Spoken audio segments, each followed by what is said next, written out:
Généralement à partir du 15 août et un peu avant, les cigales se lèvent aux alentours de 9 h avec nous en fait, tout le week-end.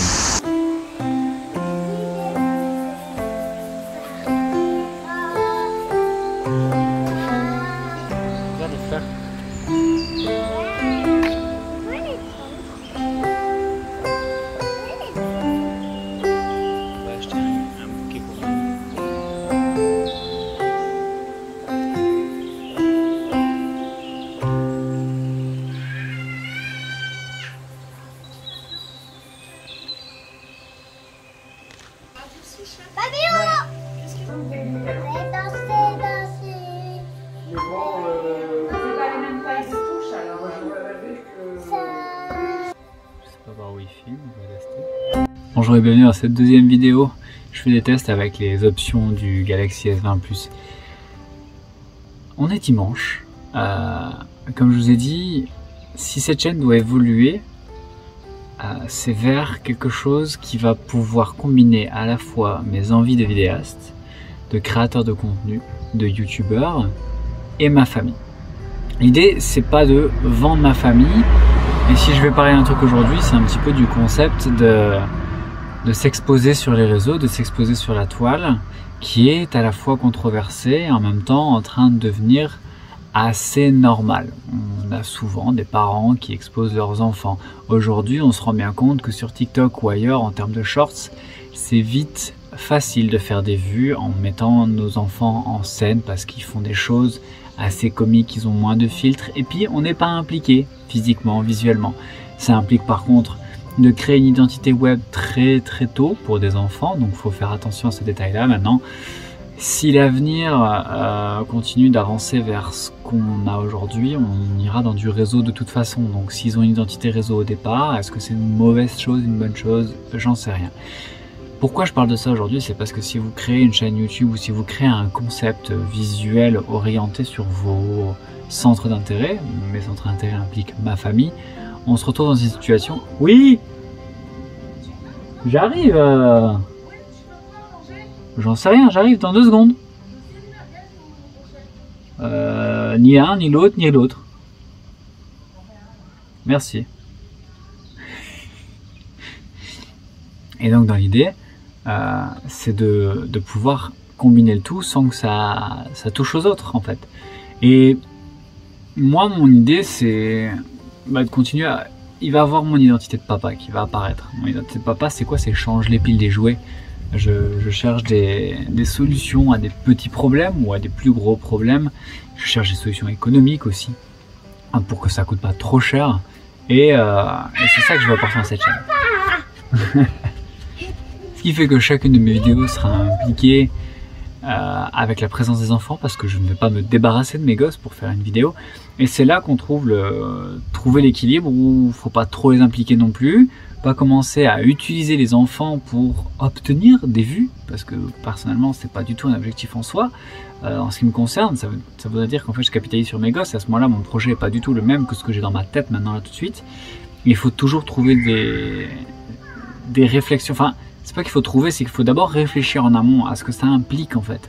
Parce que l'air de rien aujourd'hui, une partie de notre vie, c'est le développement de notre identité réseau, notre identité web, de qui on est. Quitte à ce que ça parte dans le metaverse, à un certain moment, ça restera intrinsèquement lié à notre personnalité, à qui on est, à ce qu'on veut proposer d'autres en fait. Et donc, partant de là, ça implique l'idée de réflexion et d'acceptation de plein de choses. Moi, si j'ai envie de continuer de m'exprimer dans la vidéo, il va falloir à un moment donné que je me fasse à l'idée que ma fille va passer dans le champ. C'est ça que je veux dire en fait, tout simplement. Alors pour cette deuxième journée, on va quand même discuter un peu technique par rapport au smartphone. J'ai fait une petite vidéo pour vraiment tester les limites. Je vous la montre tout de suite.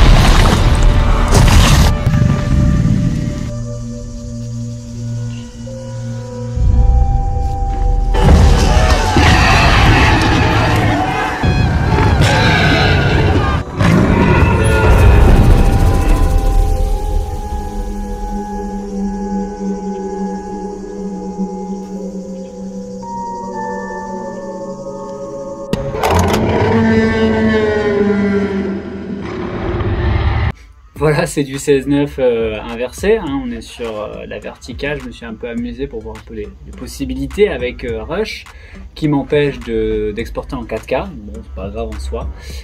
L'idée c'est que bah, ça se passe plutôt bien. J'ai bien tiré sur la batterie du Samsung S20 Plus. Donc aujourd'hui j'ai pas encore rechargé, il me reste 12% de batterie alors que j'ai fait tout l'edit de la vidéo que vous venez de regarder ou presque. Ce que je dirais par rapport à l'édit de vidéo sur smartphone, c'est que c'est fatigant, c'est usant, ça crève le cerveau en fait. Au même titre que si vous passiez votre journée complète à jouer sur votre téléphone, vous vous sentiriez un petit peu rance à un moment donné. Et c'est un peu ce que je reproche pour le moment. Est-ce que c'est une question d'habitude? On va voir, hein, parce que forcément j'en ai pour 30 jours. Est-ce que je vais tenter de simplifier un petit peu les prises de vue pour pouvoir me faciliter la tâche? Parce que quand je vais aller chercher des audios à gauche, des audios à droite pour faire des montages un peu plus complexes, ça devient très vite laborieux et un petit peu difficile, un peu lourd de travail. Ce sont des edits que je pourrais faire en 20 à 30 minutes juste d'édit sur mon ordinateur. Et là j'en ai pour plusieurs heures, 1 à 2 heures d'édit sur une petite vidéo comme vous venez de voir pour obtenir le résultat final. Cette vidéo aussi par exemple va me coûter 30 à 45 minutes d'édit pour que ce soit bien fait, qu'il y ait de la musique, etc. etc. Donc c'est encore un workflow à travailler lourdement. Pour revenir à ce qui s'est passé tout à l'heure, comme vous l'avez constaté, ma femme est intervenue pendant que j'étais en train de faire ma prise de vue, ma fille est intervenue pendant que j'étais en train de faire ma prise de vue, de vous parler, et c'est vraiment quelque chose qu'il va falloir que j'équilibre pour la suite de l'existence de cette chaîne. J'ai rien contre l'idée, ma famille est là, mais il va falloir qu'ils respectent 2-3 secondes quand même que je fasse une vidéo, même si ça me dérange pas qu'ils passent dans le champ, ça va falloir que j'ajuste un petit peu les bidons. Sinon voilà, c'était la journée d'aujourd'hui, c'était dimanche. Le dimanche, même dans les 30 jours ici, je vais pas non plus me tordre en deux. Je vous dirais juste que voilà, il y a moyen quand même de se marrer avec un smartphone à 400 balles et de faire des vidéos plus ou moins correctes a priori, avec des bonnes idées et bon, des jouets qui coûtent un peu cher quand même, on va pas se mentir. Donc pour moi, le challenge il reste intéressant, toujours de produire ces vidéos pendant 30 jours sur mon smartphone exclusivement. Même les rushs audio, je vais les chercher avec le smartphone. Je ne sors rien d'un ordinateur qui devrait rentrer dans le téléphone. J'arrive au bout de la batterie, donc je vais m'arrêter là. Je vais le mettre en charge, j'ai terminé mon edit ce soir. Je commence déjà à prendre du retard sur le concept, comme je vous ai dit hier. Les 30 vidéos seront terminées le jour où vous verrez les vidéos sortir, mais ça ne veut pas dire que je les aurai fait en 30 jours, donc il faudra peut-être un peu plus de temps que ça pour y arriver. Mais voilà. Et puis il y a des jours où je vais peut-être pas savoir tourner tout simplement, où il n'y aura rien d'intéressant à dire ou à faire. Donc on va trouver des solutions pour créer tout ça et faire que cette série soit intéressante. Voilà, au moment où on dit ça, c'est généralement que c'est en train de devenir inintéressant, donc j'y vais. Tchuss, bonne journée. Ciao et faites ce que vous aimez, comme moi.